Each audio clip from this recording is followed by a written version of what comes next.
does not pay.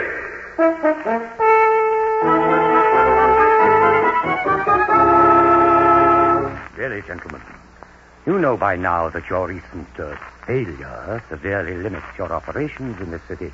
You must, as the saying goes, lie low for a while. Okay, so what? You got any ideas? If I say so myself, am the man you have been dreaming of. Keep talking. I fully intend to. Now then, working as I do in a firm of credit investigators, I am in a position to know which businessmen in this community are on the point of failing. Point one. Gotcha. Keep going. And if that were not sufficient to make me invaluable to you, I have an invention of my own.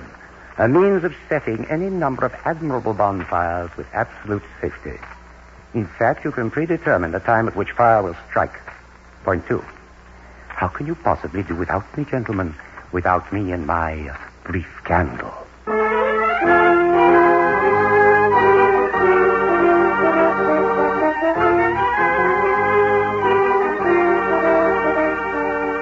In the interest of good citizenship and law enforcement, we present Crime Does Not Pay, based on the famous Metro-Goldwyn-Mayer series of short subjects. In just a moment, you will hear The Celluloid Candle, starring Ralph Forbes.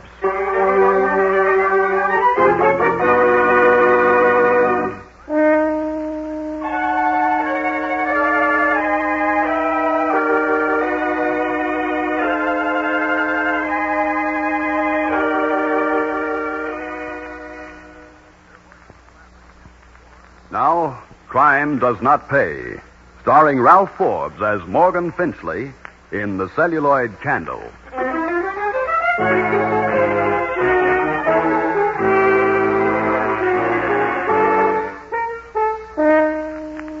There are certain segments of organized crime, the underworld as we like to call it, whose functions in the vast and frightening structure of theft and death are purely service functions. Infamous Murder Incorporated was a segment like that. Their service was obvious in their name. And there are similar groups whose work run the gamut from stealing cars to arson and worse. Sparks Davis and Matches Andrews were a service organization. Their nicknames described their work. And both Sparks and Matches were very proud of their results. As they like to put it, Baby, when we blow them, they stay in pieces. What's left of them, and the insurance company pays. Yeah, now spread the kerosene, Matches. That watchman will be back soon. We got 20 minutes yet. I plotted his route when we cased the joint. Yeah, but we don't want him caught in the sea. That could be a murder rap. You should have been a lawyer. You and your legal worries. What do we got a mouthpiece for? Okay, kerosene's done. I want to get out of here and out of this neighborhood. But what a stink this place is going to make. Leather and high. Hey, what's the chances of a big noise, huh? With all the dust that sticks around the joint like this, plenty. We do this right, they'll call it spontaneous combustion. They won't even look for nothing. Okay, then. Ready? Wait a minute, let me check. Kerosene, you done? Yeah. I stuck the gasoline in the right places. Okay. So all we gotta do is throw the match. And then run like crazy. Good. On your mark. Get set. Go. She's so good. Say you win. Just run. All right. Slow down. You want a cop to haul us in? Yeah, nobody around this time of night. Sure, so how will you explain running, huh?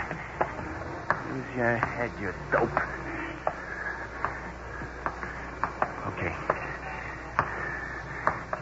Okay, we can wait here. By the firebox? Why not? There she goes. Now it's my turn to have fun. That does it. You like to play with matches? Me, I love to pull at alarm box. Okay, let's scram matches before the fire boys start whooping up the street. Right. Hey, ain't that a pretty one, though? 3 alarms, or I ain't no expert. And we'll collect on this one, sure.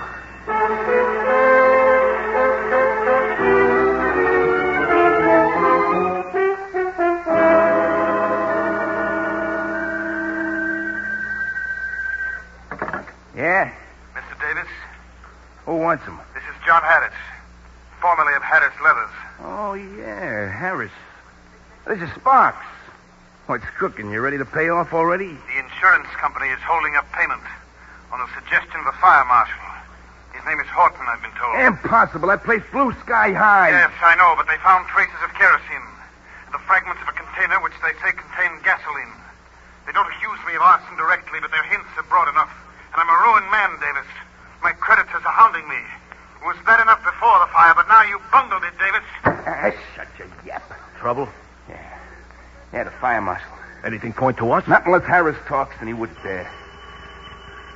I'll see who that is, will you? Yeah. Sure. What do you want? My name is Finchley. Morgan Finchley. May I see Mr. Davis, please? What do you want? My card. All everything. You want to see this guy, Spot? Huh? Morgan Finchley, credit investigations. Who gave me for reference? Harris? Let him in. Okay. Come in, Mr. Finchley. He'll see you. Thank you. Good day, Mr. Davis. Is it? Sit down. What's on your mind? For you, Mr. Davis, and your associate, it may turn out to be a very good day. That's so? Keep going. An acquaintance of yours happens to be an acquaintance of mine.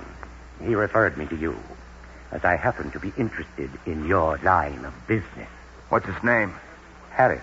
John Harris. What did he tell you?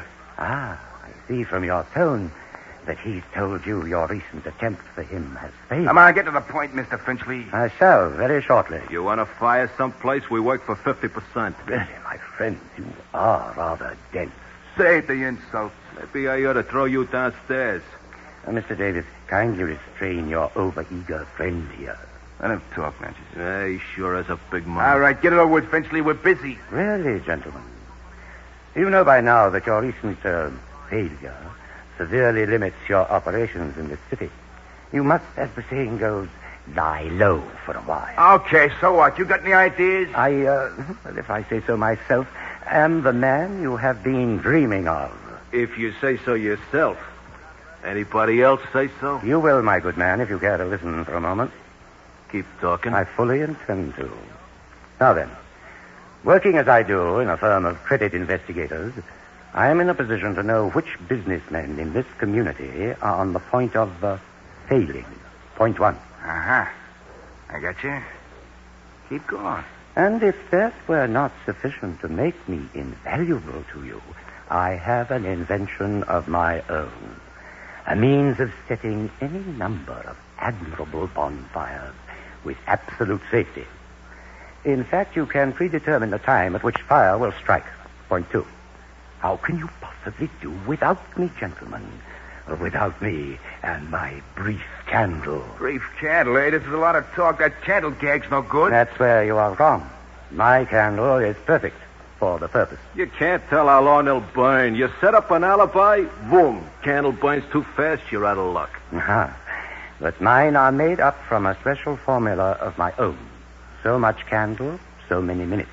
I have them marked, graduated like a measuring cup in half hours, and they never fail.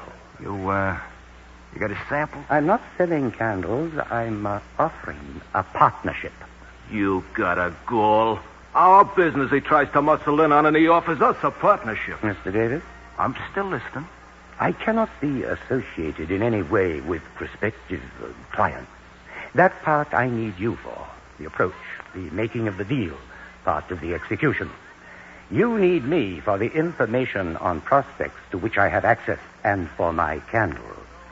I suggest a three-way split, gentlemen. You got a deal. When do we start? At once, gentlemen, at once. I have here a list of companies whose credit is melting away. A little heat applied in the proper manner will benefit everyone.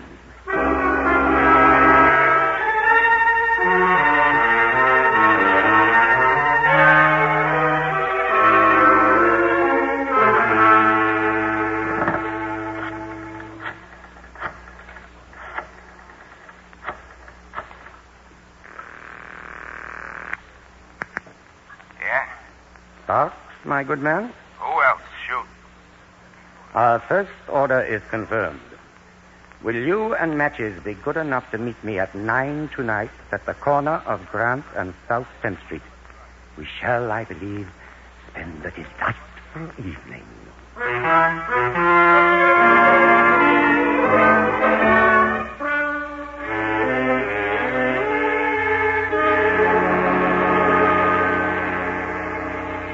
Well, not bad for one evening's work. 3 evenly distributed piles of green bill. He likes money. He's human after all. Ain't we all? I trust you have observed the promptitude of the insurance company, mute witness to the security provided by my method of setting a fire. Why don't you get it patented? Your sarcasm is both heavy-handed and misplaced, my friend. As long as I alone retain the secret of the measured candles, I need no further protection. Do I, gentlemen?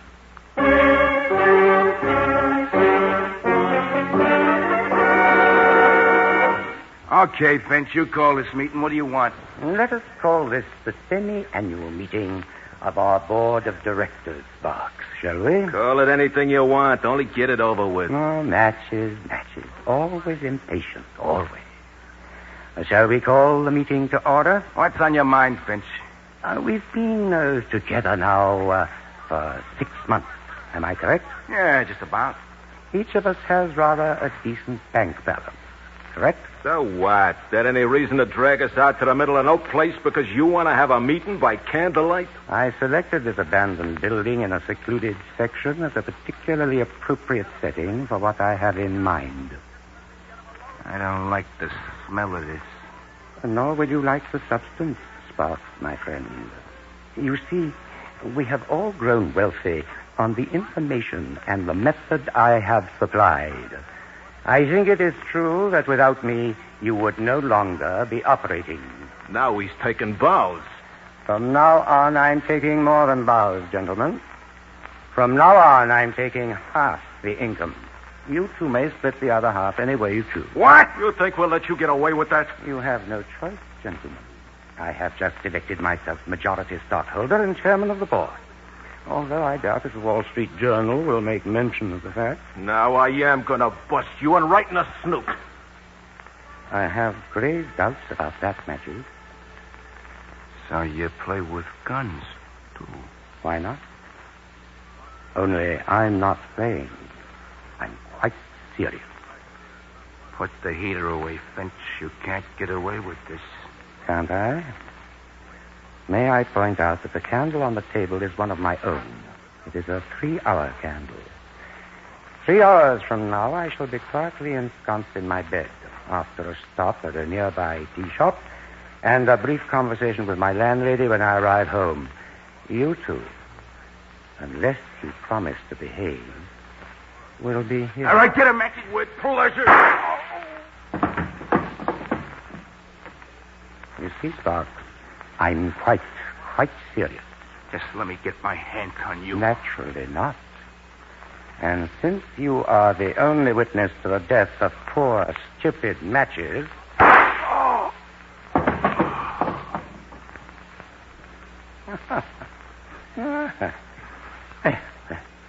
Quite neat.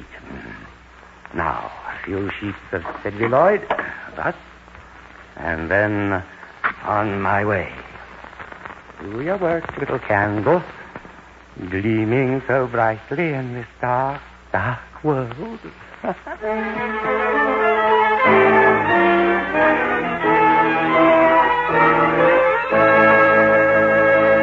In just a moment, Crime Does Not Pay will continue with the Celluloid Candle.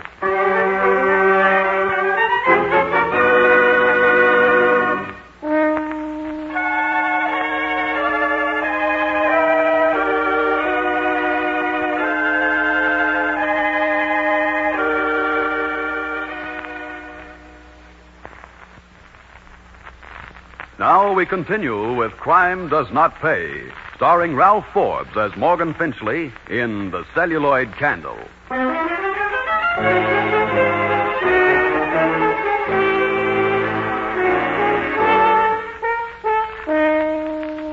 would, of course, be pleasant to report that Morgan Finchley walked out of his meeting with the unfortunate sparks and matches directly into the arms of the proper authorities. But such was not the case. His candle did its work. By the time the fire department arrived, the old frame building was beyond saving. Sparks and matches were unidentifiable in the smoldering ruins. Morgan Finchley was on his own, and he operated accordingly.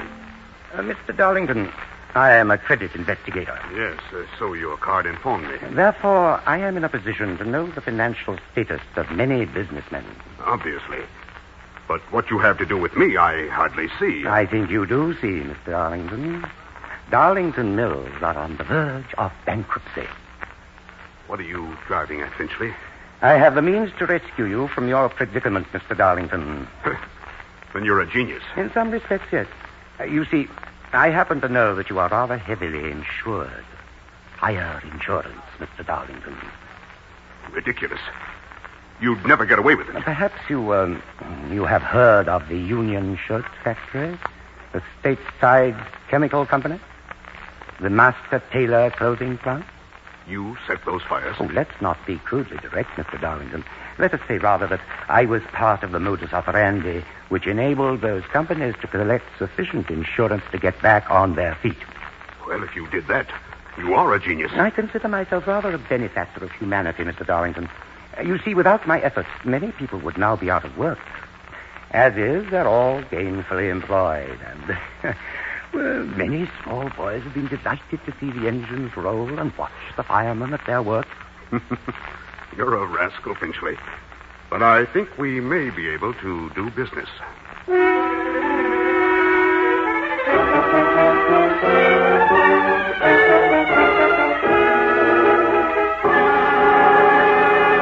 Really, gentlemen, I see no cause for this summary treatment.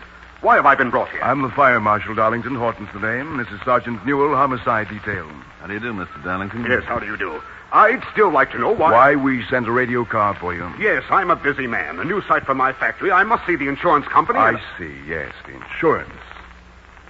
Well, it won't be paid just yet, Mr. Darlington. I've requested the company to withhold payment. You've exceeded your authority. Have I? When my men searching the remains of your plant found the main sprinkler valve intact and closed, Mr. Darlington. I don't quite follow. I think you do. I think you know that whoever set that fire for you closed that valve before the incendiary material went off. I had no such idea. And perhaps you had no idea, Darlington, that a fireman was killed inside your factory. What? I had no idea. The fact was kept out of the newspapers at the request of homicide. A death caused by a fire of incendiary origin, Darlington, changes the charge from arson to murder. That's why you're here? That's why you're here, too. But this is... It's ridiculous. I wasn't even near the place. You think we're complete fools, Darlington? But why me? Because you were on the edge of ruin, Darlington. This we know. It's more than arson now. It's murder. Now, if you tell us, we might let you plead to an attempt to defraud. If not, you'll face arson and conspiracy charges. And the murder charge. Now, who set that fire for you? We'll find out anyway, Darlington, so you'd better talk. We mean business talk, or we book you for murder. Now, stop stalling. You're caught and you know it. All right, gentlemen. I'll talk. Will you repeat what you're going to say to a stenographer? Yes. Yes, of course. All right, start talking. His name is Morgan Finchley. He works for a credit firm. Which one? I don't know. Undoubtedly an alias, anyway. All right, Darlington, go on. Well, he made an offer. He knew how close to the edge I was. And, heaven help me, I took the offer. It looked like a way out. I never thought anyone would get hurt. That's what they all say. They never thought. Can you identify this man? If I ever see him again, I hope you will. I sincerely hope you will. Meanwhile, you'll be watched, Darlington. If he attempts to contact you, let me know and we'll tell you what to do. Is that all? Except that I have to go to that fireman's funeral. That's all for now.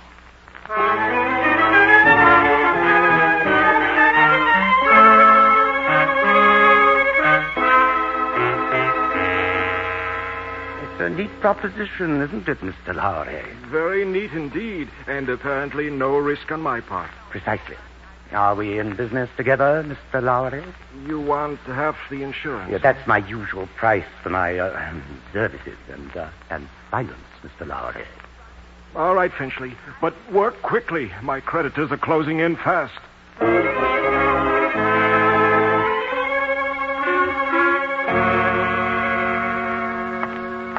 So, sprinkler turned off. Windows just right for a good draft.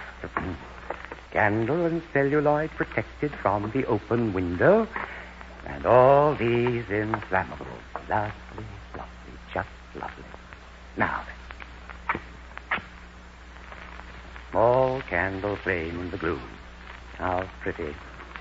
To paraphrase the bard, burn, burn, brief candle, life's but a walking shadow. A poor player that struts and frets his hour upon the stage and then burns no more. It is a tale told by an idiot full of sound and fury, signifying nothing. On your way, Morgan Finchley.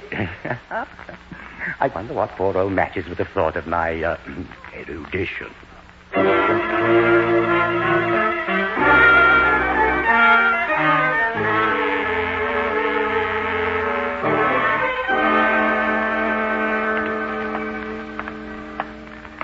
Just a moment, you. Are you addressing me, officer? I am. What are you doing in this neighborhood this time of night? Why, this has been a pastime of mine for years. I enjoy wandering about the factory districts at night when they're deserted. Oh, you do you? And how do I know you didn't come out of, say, the Lowry warehouse just before I turned the corner? Oh, this is preposterous. I'm a respectable citizen. I will not be treated like a common criminal. Sorry, mister. We got orders. Pick up everyone. Vagrancy charges. Too much burglary hereabouts recently. Come along quietly now.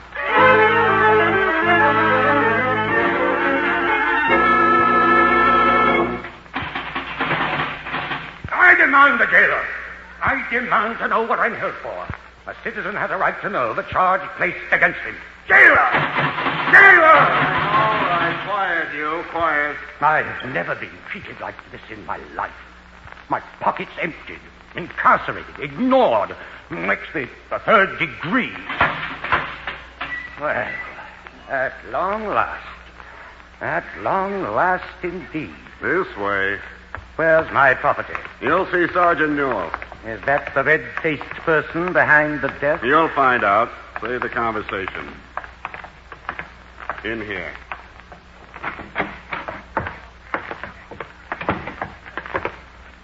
You the man they picked up at South and John Street? I am. Booked under the name of Marvin Forster? I am, and I demand... My name is know... Newell, Sergeant Homicide. This is Fire Marshal Horton. Well, I am honored, gentlemen. Are you? I'm afraid I do not understand your attitude, gentlemen. I am a respectable citizen. Who set fire to the Lowry warehouse tonight?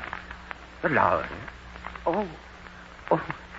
The place your good policeman accused me of breaking and entering. It caught fire less than 1 hour after you were picked up. But in that case, I was safely in your very strong jail, gentlemen. Save it, Finchley. Are you addressing me, Sergeant? Definitely. Your hotel key was in your pocket. We searched your room with a warrant. We found you'd registered under Morgan Finchley, but you gave us a different name. And we found... Tell him, Marshal. We found a supply of sheet celluloid and a dozen candles with time markings on them. We've got you, Finchley. We had you in our pocket, Finchley, by accident, but we had you. The general pickup order paid off. You can't prove anything. It's all circumstantial. We've got Lowry, too. He'll identify if he knows what's good for him. And your old friend Darlington has already had a look at you. He knows you. Knows you well enough to put the finger on you for murder. I'm being framed. That's it. I'm being framed. I can't get away with it. You'll pay for this. All of you. You can't do this. Oh, shut up, will you? You're done and you know it. Now throw him back in his cell and take away his tie, belt, and shoelaces. This is one arson bug who's really going to burn.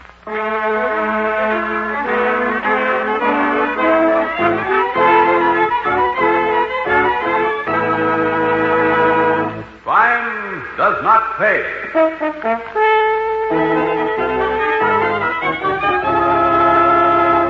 Ralph Forbes, who was starred as Morgan Finchley in The Celluloid Candle, will be back with you in just a moment.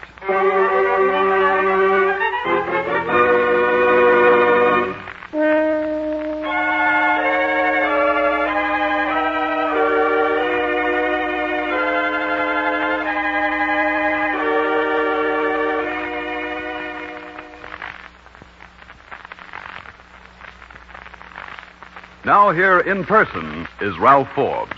Men like Morgan Finchley could not operate unless so-called honest citizens, in moments of weakness or worse, decide to make use of their nefarious skills. Think about this a moment. Think of the losses involved to every one of us in property, self-respect, and the added taxes demanded for increased law enforcement. Think of it this way, and you'll see that for everyone, everywhere, not merely the criminal, crime does not pay. Thank you, Mr. Forbes.